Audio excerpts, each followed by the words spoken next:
The bathroom door opened after the person finishing their business. The sound of high heels tapping on the polished marble floor could be heard, a material that doesn't make surfaces slippery. Water flowed from the golden faucet. When she reached in, an automatic soap dispenser was attached under the mirror, directly above the rectangular marble sink, making it convenient to use. Tissue paper was also placed under every mirror. Mevika cleaned her hands and grabbed a tissue to dry them.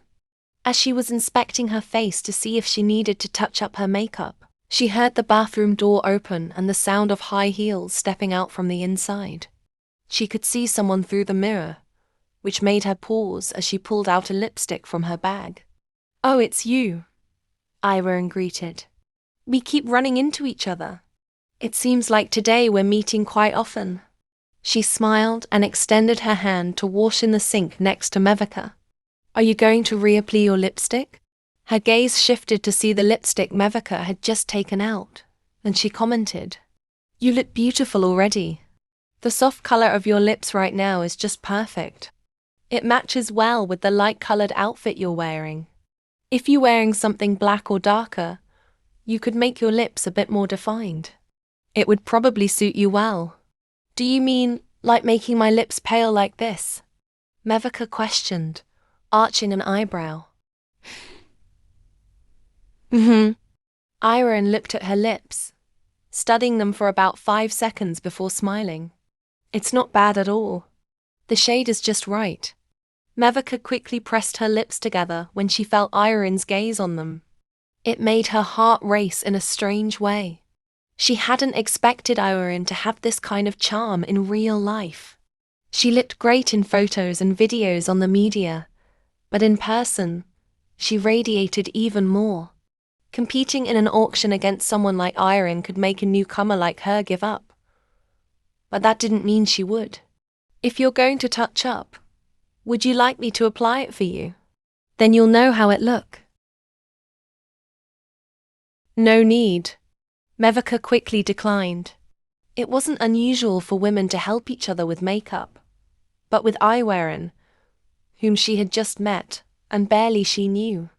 Even though she has a public figure, Mevika didn't think she would like to get too close with her. If they ended up becoming rivals, it would be hard to form a purely Jen relationship between them. If it wasn't for the two of them, it would likely be the adults around them, who would always plan ways to win each OTH. Yeah. It wasn't just that the way Irene was looking at her lips made her feel tense. If she had to let her apply lipstick, she wouldn't know how to behave. She knew well that besides being a capable woman, Irene had great taste in fashion and makeup as well. She had done interviews with questions ranging from business to beauty and self-care, and she had appeared on several beauty magazine covers. With her fascinating image. "No need?" Irene chuckled softly. "All right, then, feel free to do as you like." After saying that, she turned to finish washing her hands and gently wiped them with a tissue. Mevika watched her actions through the mirror.